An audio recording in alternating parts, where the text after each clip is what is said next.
So the scores come out? Yeah? How you feeling? Yeah? Anybody get a 15, 20? Hey, what kind of score do they send out? Is it like that score, like 14, 13, 1200, that one? Or is it the out of the 20, out of 240? Let's give you both. Anybody make better than a 209? 212 was last year's out. Yeah, I've seen it as low as a 206 and as high as a 216 in my experience, so you never know. Be grateful you're in Alabama, because we have not the lowest in the country, but one of the lower ones. Like if you lived in Virginia, like I know a kid once who was a junior here in Alabama and got a 216 or 218, and then his dad took a job in Richmond, so he moved to Virginia, and the cutoff there was 221. So he didn't get national merit because he moved states, which is pretty brutal. Although he did get in state to UVA, so I guess it worked out. Anyway, one person better than 206, or nobody wants to share? Do what? Only a few people have gotten theirs yet. Oh, really? Okay. All right. Well, good luck with that. It's not as big a deal as it used to be. It used to be, man, if you were national merit, like people were just hitting you in the head with money. I mean, it was just literally. Like Alabama, if you were national merit, room, board, tuition, laptop, semester of travel overseas, and a $3,000 a year stipend.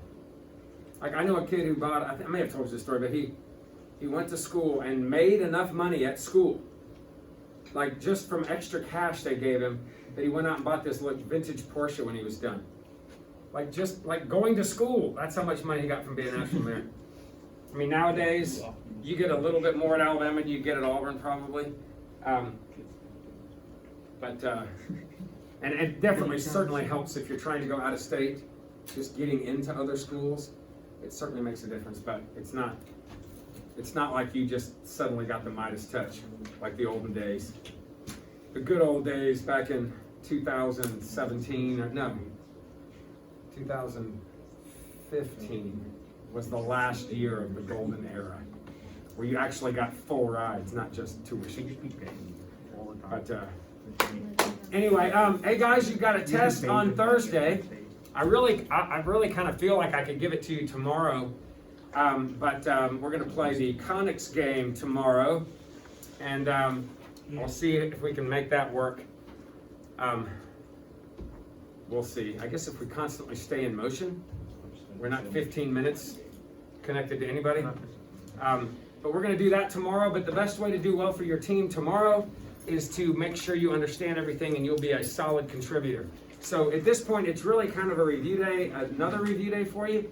I have thrown out everything there is. As long as you're completing the classwork and the homework assignments, which if you look at your assignment sheet, the only 3 assignments left on there were the Conics sections practice, which is what you're looking at here on page 95, and then the Vestavia math team questions, which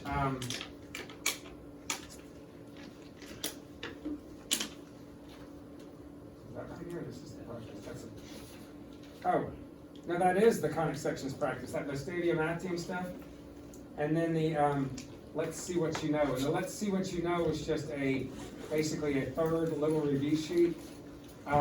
There is a problem on here that we have not talked about this year. Let's see what you know. So if you can do all the review sheets, if you can do this, you know those Vestavia problems, you're going to be in pretty good shape. Now there is a problem on here that we have not talked about.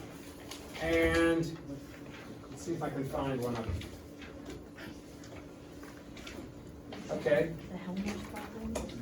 Did I call it the Helmers? Number 6, yeah. Is it the same as this though? 14. It was 6, and then I think it's 14. Oh yeah, this is awful. This one they made look really ugly, and the math actually may be really ugly on this. Seems like in my memory it was, but I might be thinking about an alternate way I did it. But let me just give you the idea of how to find these. You have 2 options, okay? And I think the first option is going to be, that I show you, is going to be the best. So if these 3 points lie on a circle, and if you've already looked at this key, great, you probably have a pretty good idea. Okay? If these 3 points lie on a circle, and I don't know where they are. Say that's one of the points, this is another point, and this is a third point. Okay? So they're not, I'm going to make it where it doesn't look like they're end points of a diagonal. Of a diameter. So just 3 random points. I don't know if you know this, but do you know that if I find the perpendicular bisector of that, so find the midpoint of it, and the line that is perpendicular to this and bisects this. And if I find the perpendicular bisector of this, that's got to be perpendicular. That's got to be perpendicular. That these 2 things intersect at the center. Did y'all know that? Now you do. This is Helmer's told me this, because I was trying to solve this with the system, which you can, but the math gets really ugly. So if that's true, think about the process. If you have these 2 points, how would you find that line that you need? Because ultimately you need this line and this line. How would you find it? What would you need to find that line? You need the midpoint. Do y'all know how to find the midpoint? Average the x's, average the y's, you get the midpoint. So you get the midpoint, and then how do I find this line from that midpoint? So how do I find the slope of that? She said find the reciprocal of the slope. So you find the slope of this, and then you do the negative reciprocal to find the slope of this, and you take that point and that slope, and you can find the equation of that line. Does that make sense? So once you have that line, you do the same thing here. Find the midpoint of those 2. Find the slope of those 2, negative reciprocal. Then you have that line. And then once you have the 2 lines, what do? Do what? Well, how do you do that? She said find where they intersect. How do I find that? Solve a system of equations. You could line it all up like an ax plus by equals c and do elimination. Honestly, if it were me, I've got y minus something equals y minus something equals. If it were me, I'd probably just move the minus something over and then set both parts equal to each other. So like if I had something like, this is pretend, but if I had something like this, and I had something like this, if I did, I would probably just add the 2 over and subtract the 1, and then since they're both y equals, set these 2 equal to each other. And then just solve for x, plug the x back into one of the lines, solve for y, and that gives me the center. And you can see at this point, this is why this was number 23. Okay, Vestavia, you know Vestavia. By the time you get to that last page, just you feel like somebody's just pounding on your head. Okay, so these problems are all meant to be really ugly, really hard. But once I get that center, what do I need to find the equation of this circle? I still need something. Radius. I need the radius. How would I find the radius? So find the distance from the center back to one of these points, and you can pick any one at that point. And use the distance formula. Do y'all remember the distance formula? Now, there's a lot going on there, isn't there? Okay? A lot of times on a test, to make your life a little easier, I might just say, find the center of the circle. And to me, like, that's the part that's really, I guess, testing the conic part. To find the actual circle, I'm testing quite a bit more, you know, the distance formula and all that stuff. But if you can find the center, that would just be the solution to the system that we were trying to solve there. Now, the other way to do it, which is kind of where they were leaning, they said, hey, a circle contains those points. Let me ask you a question. It said if it's written in this form, what do you know about circles in this form? We kind of talked about it yesterday a little bit. Say it again? The XY term, there is no shift on a circle, is there? It's round. So I know right now that the XY is gone. Right? There is no, it's just ellipses and hyperbolas and parabolas that have those shifts. Okay? And then they even told you that B was 0. So that, I guess that was obvious. And then they said A and C are equal. Well, you know that because They're circles, right? So you know that's the same. So you can say, well, if those are both the same, I could just put A and A in there. And it says in the end, find this. So basically, at this point, if you were to find the equation of your circle, and you were to get that, and then FOIL it all out, and multiply it all out, it would be in this form. And then they just said, take the A and the B and the C and add them together. Basically the A and the C and add them together because the B is 0. And then subtract the D and the E and then add whatever that constant is. I'm not going to make something this ugly looking. Mine would probably look more like, but I have given this question before. It'd probably look more like that. So if you find an equation of a circle, or maybe I say find the center, or maybe I say find the radius. And I would say this too, that's a lot of work algebraically, isn't it? So do you know what happens to happen, or do you know how to check if you happen to have a circle and they give you 3 points, and 2 of the points happen to be endpoints of a diameter? Wouldn't that be really nice? Like your 2 points, it was pretty obvious from this graph. I don't have these graphs, but if these are not the endpoints of a diameter. But if they were an endpoint of a diameter, how could you know that if you had 3 points? Is there anything that you remember from geometry that you could check if you wanted to? It might be worth it, might not be.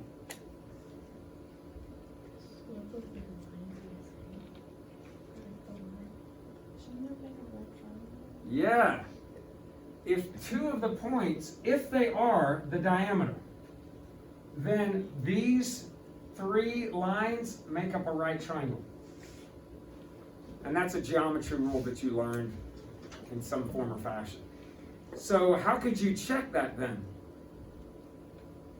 That's not a quick check, but could you check it? What would you be doing here? I feel like I'm speaking a different language. You could what? You would find the distance between all of it. So find the distance between all 3, this to that, this to that, that to that. And if they made a Pythagorean triple, then you would know what? That the biggest distance represented the diameter, right? And then you could just half it from the radius, and then go back to the 2 points that gave you that and find the midpoint for the center, and boom, you've got your circle. Now, I don't know, like if I'm running out of time on a test, and on a Vestavia test or something like that, I'm probably going to think that way. Or if it's a ciphering question, do I have time and 2 minutes to do it the other way? Maybe, if you're really on your game, but if not, I might just hope. Now on this particular one, I don't know, you've got a point at,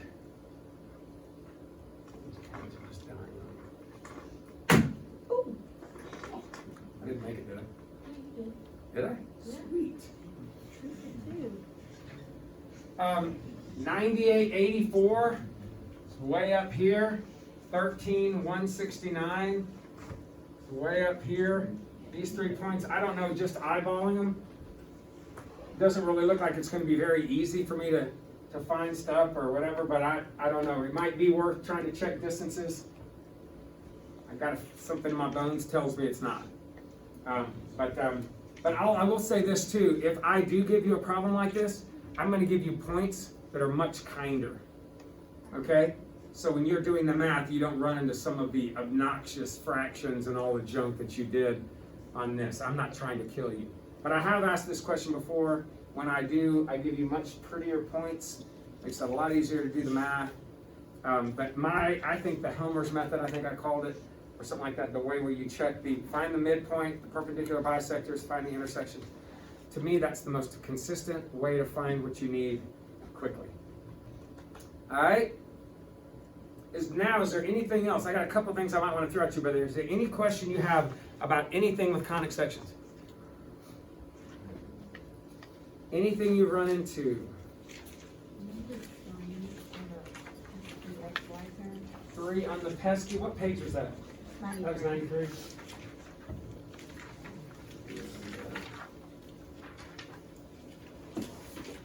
That one? Okay, so this was actually the one that was in your notes. Yeah, because remember I made those notes up yesterday morning, and I just grabbed the problem, and I didn't even notice that I had used this, but this was the problem. So if I want the angle, remember how to find the angle? The tangent of twice the angle is what? The b value, which is the xy term value, divided by the a minus c value, which are the x squared y squareds. So 7 minus 13 gives me a negative 6 root 3 over a negative 6, and those cancel, and I get a root 3, right? Well, what angle, if you're solving this, what angle there, when I take the tangent of it, would give me root 3? 60. But my angle is 2 theta, right?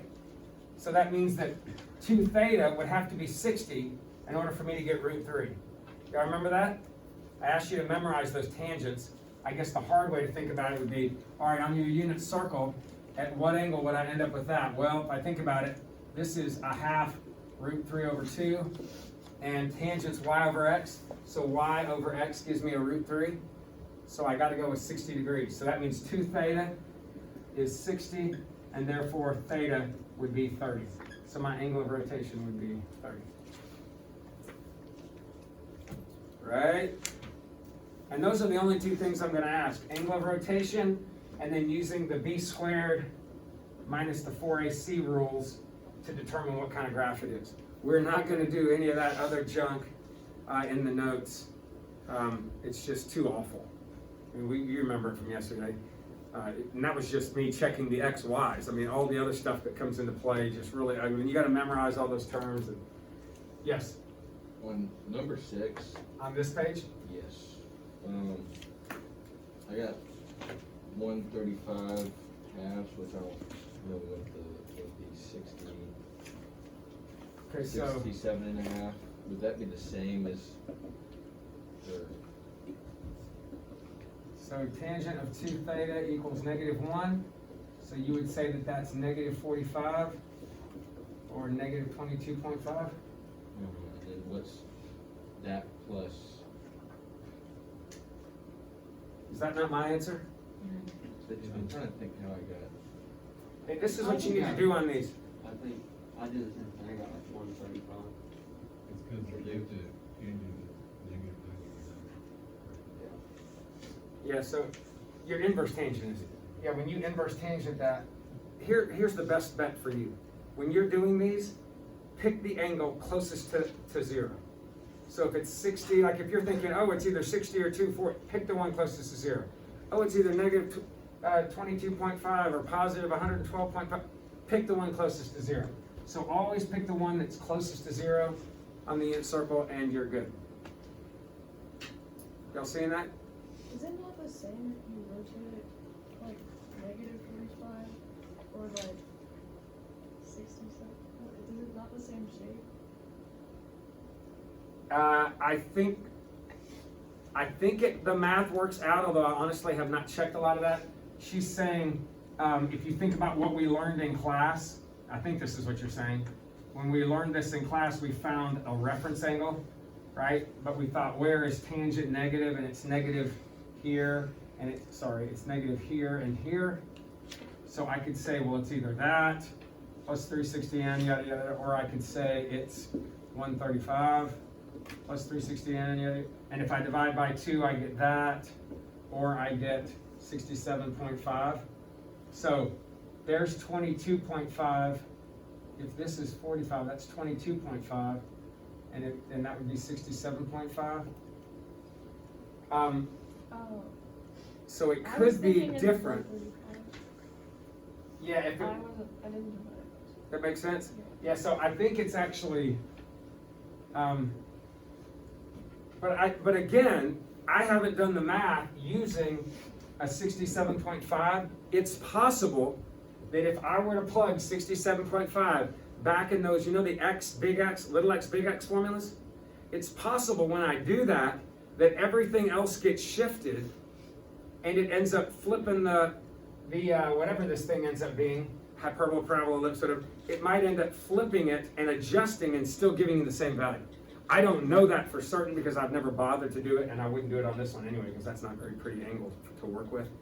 If you're plugging into those formulas, you'll see that 30 and 60 and 45 are the ones that you want. to be able to actually do the full scope of this problem. But it is possible that it kind of adjusts. Like for instance, if this is my shift, my new X and my new Y, if you use this one, you're saying that's the X and that's the Y. But it's possible by plugging that angle in those formulas I have. Do you remember those formulas that did like cosine theta plus y sine theta? Do you remember those? Where you make the substitutions? Yes, no? It's possible when you make those substitutions, the signs change and everything, and when you plug them back in, it adjusts the parabola and rotates it in a way that it would be the same. But I haven't checked that. And I just think, why, it's not worth my time to check it personally if I know that if I just take the angle closest to 0, I'm good. So I always take the one that's closest to the 0, and that's not closer to 0 than this. So I'm going with that. Yeah, I guess I was just thinking that, I don't know why I thought they were 180 degrees apart. And I was also thinking of an ellipse, because if you like rotate it 180 degrees. Yeah, and on an ellipse and a hyperbola, if that was the case, you'd be safe. Yeah. On a parabola, it only goes one way, it might not be. But again, I might just, maybe I will take the time because I'm curious, but now that you're saying this. But I've always been safe doing that, so I've stuck with it. But it's possible that you're right. I just haven't checked it, and I would hate to say you are, and then somebody missed something. So in the future, if you're looking at these, just grab that smallest one and you're going to be safe. Anybody else on anything? And you number 2. On the same page? So, what did we find yesterday? We found that, did we get anywhere? I think we did something on this, didn't we? Tangent 2 theta is 3 over 1 minus negative 2, so another 3. So that's 1, so 2 theta would be 45 degrees, right? So theta is 22.5.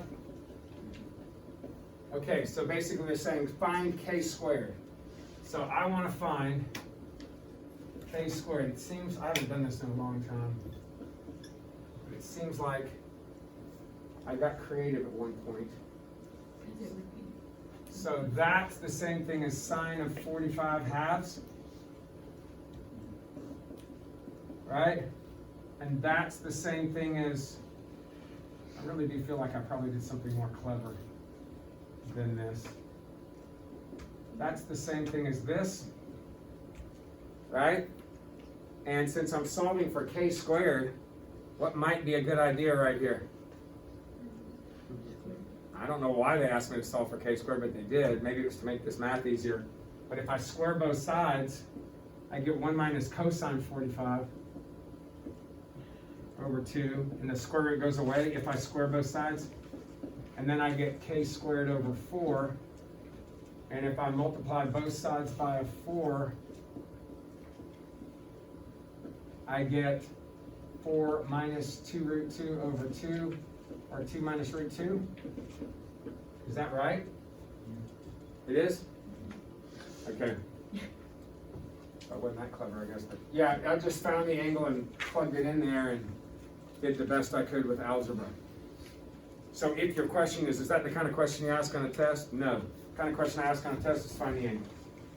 This is just the kind of question that Vestavy or Hoover or State would ask, just to mess with you and make it not just a conic problem, but a conic and a trig identities problem and all that other stuff. Anybody else? Before I give you the one I want to give you? Anyone? All right, I give this problem every year in some form or fashion. And it always surprises me when I say I give this problem every year how few people write what I write down. I had a professor in college.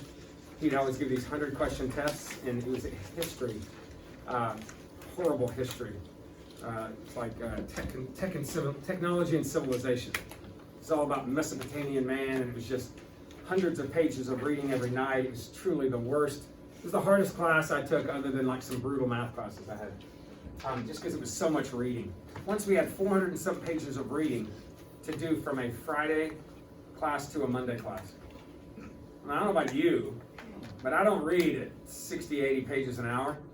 And I certainly don't read history of Mesopotamian man at 40 to 80 or whatever pages.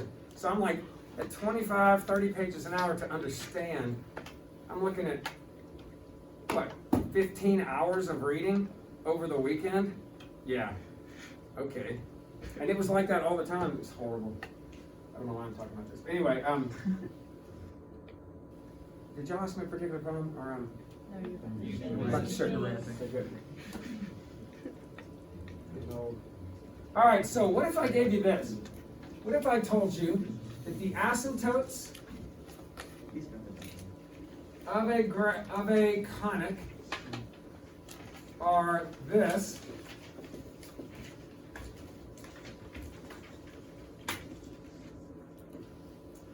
and a focus is, let me think.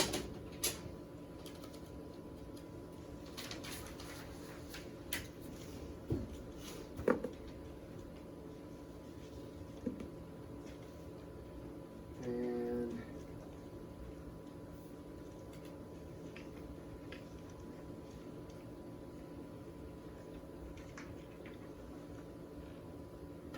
make this a good one.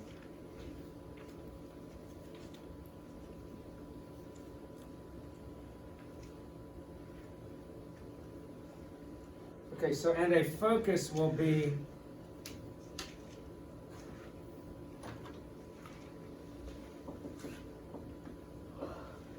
I think this is going to work. Determine the equation, and if this does end up working, which I hope it does, the equation of the conic from this information.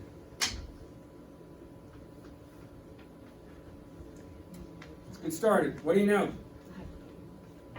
You know it's a hyperbola because you got asymptotes, right? It's the only thing that gives that away. So you know you have a hyperbola. And there are two ways to write a hyperbola, right? You can write a hyperbola as something squared minus something squared equals 1, where the x goes here, y is there, or y goes here, x is there. But what always goes in the front and the bottom? So whatever the a squared is, and that's always the b squared. So do I know any other information? Anything that can possibly help me? I say you set up a graph and get those asymptotes. Okay? Why not? So where do I begin here? Negative, so you know the center. That's a good piece of information. The center is negative 1, 2. Negative 1, I'll make these smaller. Negative 1, 2. So there's my center. And then how do I sketch the asymptotes if you were going to go this route? What would I do? Oh, asymptotes, plus or minus. I should give you that. The line. And that's the, actually, if I don't give you plus or minus, you don't know that the center's negative 1, 2, do you? Because I could have given you any point on that asymptote. But if I tell you plus or minus, that tells you they're both going through the same point, right? With opposite slopes. That would have to be the center then. So I'm not going to be overly tricky and do that to you. That would be a bush league move right there. So I would give you something like that. So you have the center. The distance from the focus to the center is definitely C. So the focus to the center, right? And that's always true. The distance from the focus to the HK, whether it's the center of the vertex, focus to the HK is always C. Whether it's a parabola, hyperbola, ellipse, the only exception would be a circle, but a circle doesn't have a C value because the focus is the center. Right? Some of the little foci kind of come all the way to the middle and boom, they just become the center. So, talk to me. You said it's C, so what is that number? 10. So that's the center. Now I'll now have little c as 10. That might be helpful here. You said graph the asymptotes. Is that good enough for you?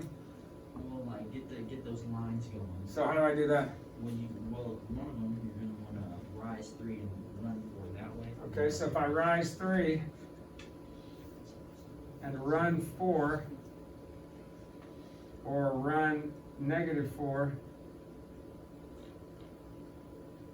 Or I could go down 3, right? And then over 4. Over 4. I could get this. Can somebody tell me where it's easy to go wrong here? Assuming that that's your box. Assuming that that is my box. Do I know it is? Because if you think about it, I gave you this as asymptotes, but I always simplify fractions just for the sake of simplifying fractions. So if you were to look at this right now and say, well, if the center is here, and there's a focus at -1, -8 down here, what does that tell you about this graph? This hyperbola would be doing what if the focus is, one of them is down? It would have to be going up and down. And if the graph is going up and down, what does that tell you about this?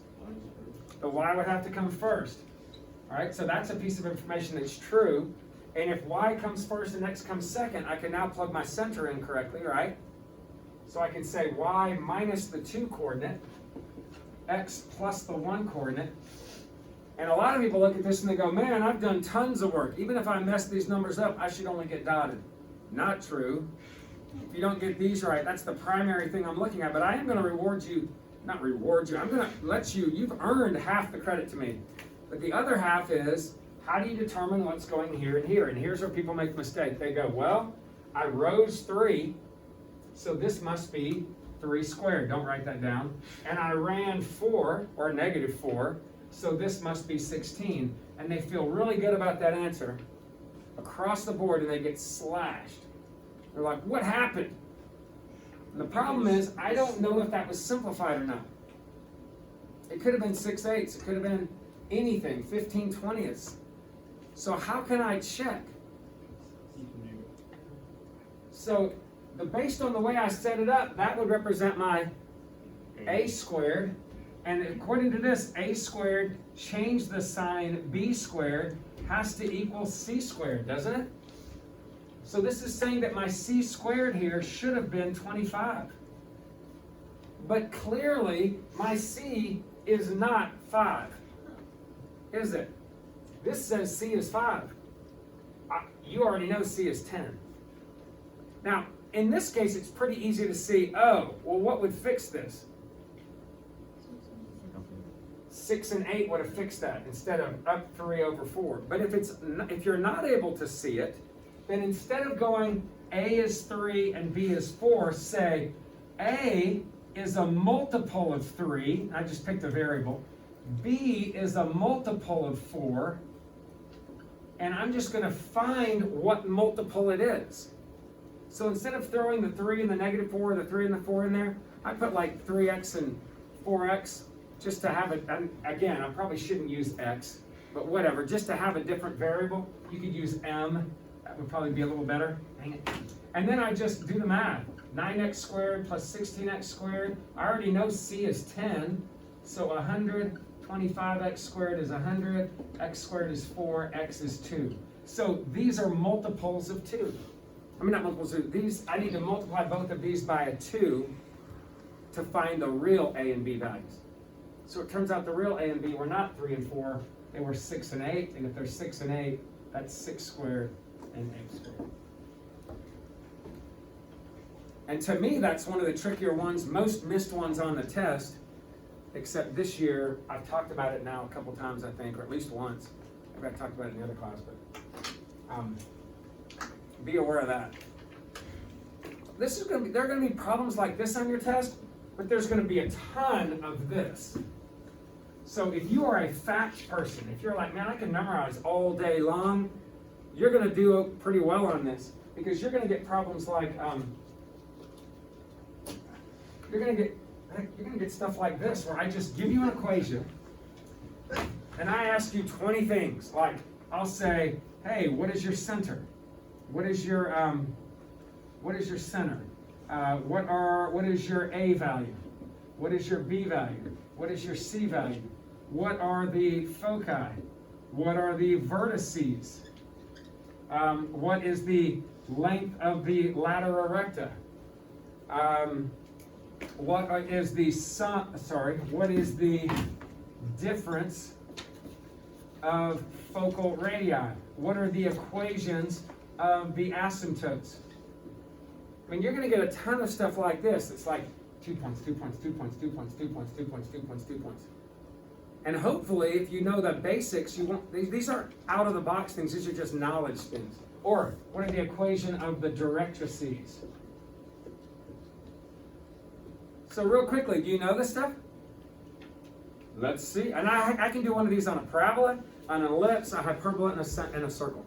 So what's your center? So -1, 2, everybody seems to get that. What's my A value?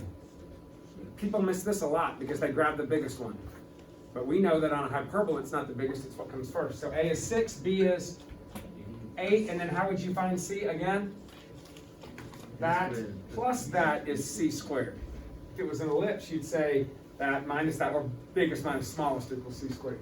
But in this case, look, you already got an 8 on your test. How do you find the foci? Foci are C away, but which direction is it going? So if it's going up or down, what do you do with that C? Add it and subtract to the what? The y coordinate. So you take the y coordinate and you go -1, add the 10, and then -1, subtract the 10. And what do you do if C is something like √5? Then you just write 2 plus or minus √5 and just call it a day. But if it's not a √5, clean it up. Don't write 2 plus or minus 10. That's not simplified, right? Write it simplified if you can. What are the vertices? How far are they away? And this is true on an ellipse. Remember, the vertices, it's kind of like a parabola. It's like the bottom or the top of each arm. How far are those away? The total is 2A, but how far are they away from the center? Just an A. So the focus is like in the crook of it. That's C away, always to the focus. But it's A away to the vertex. Right? So what do you do with that? Again, to the y because it's up or down, but I'm going to add 6 this time. So, -1, 8, -1, -4. What's the length of the latera recta? 2b squared over a, and I would write the formula out just in case you actually pick the wrong a and b and you miss those. Don't miss stuff again, at least get the credit for the formula. So I get 2 times the b squared term over the a term and clean that up. What's the difference of focal radii? 2a, and the a is 6. So 2 times 6 is 12, but write the formula down just to show you know it.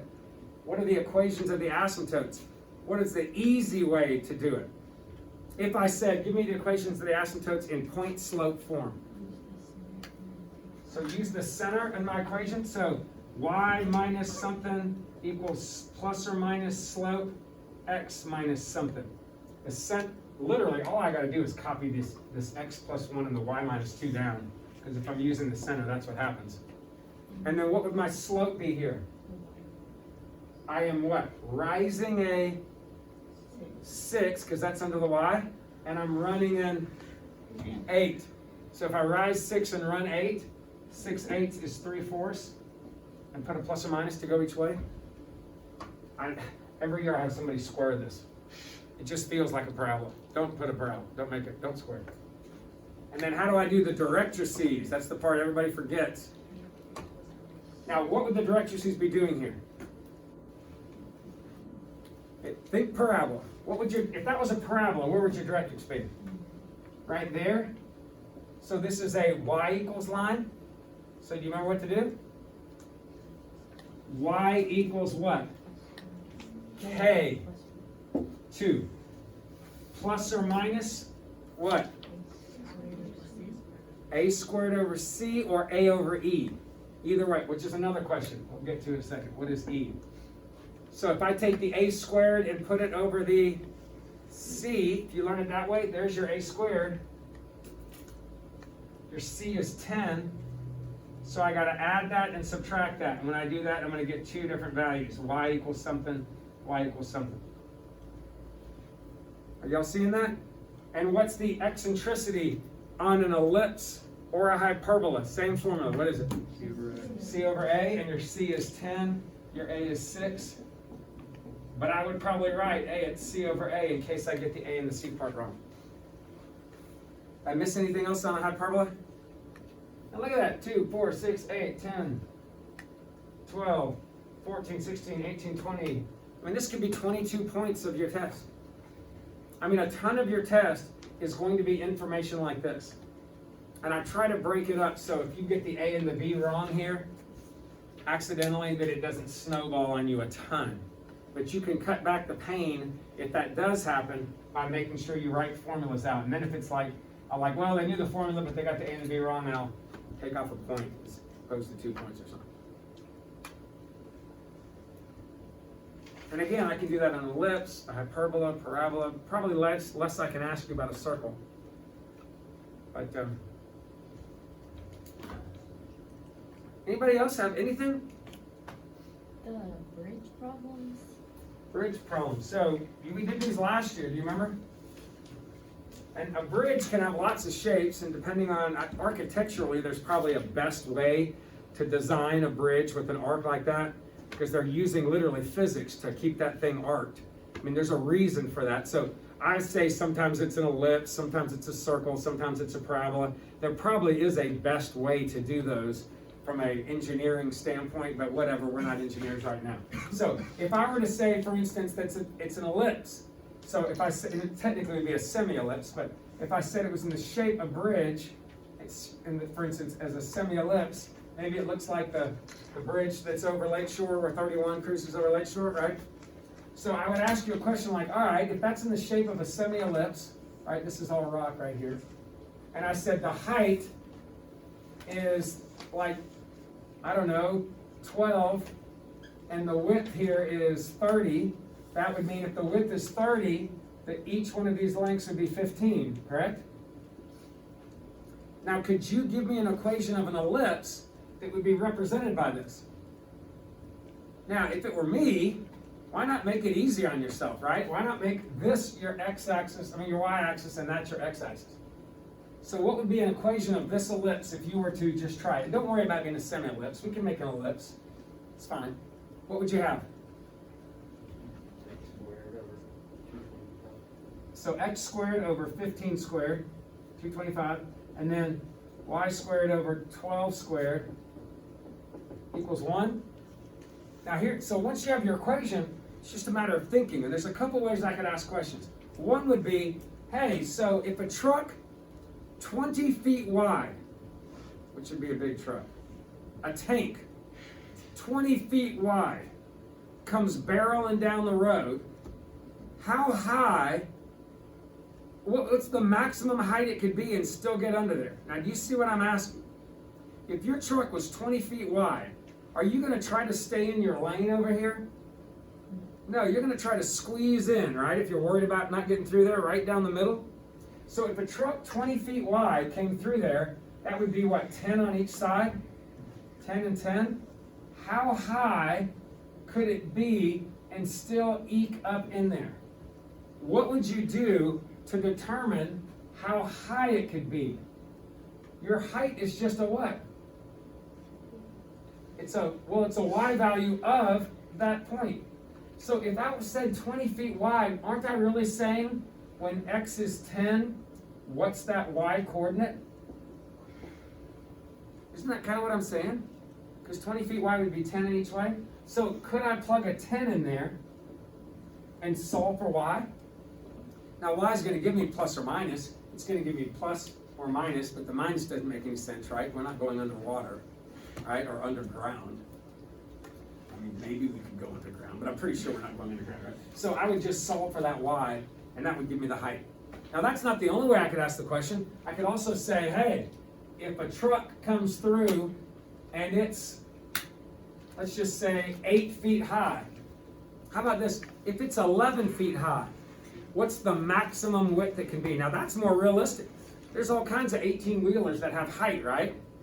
If they're 11 feet, and listen, I've seen great videos on YouTube. Heck, we used to have an awning out front right out here, there used to be a big awning out over the, it's not, I don't think it's there anymore, but it used to be a big awning in the old construction. And there's some bonehead comes plowing through here to make a delivery and wham! Totally trashes the top of his truck, trashes the awning, just because he was like 5 inches too tall and didn't think about the height. So if I knew that my height was 11 feet, well, there's 11 feet. What would I do to determine how wide I could be?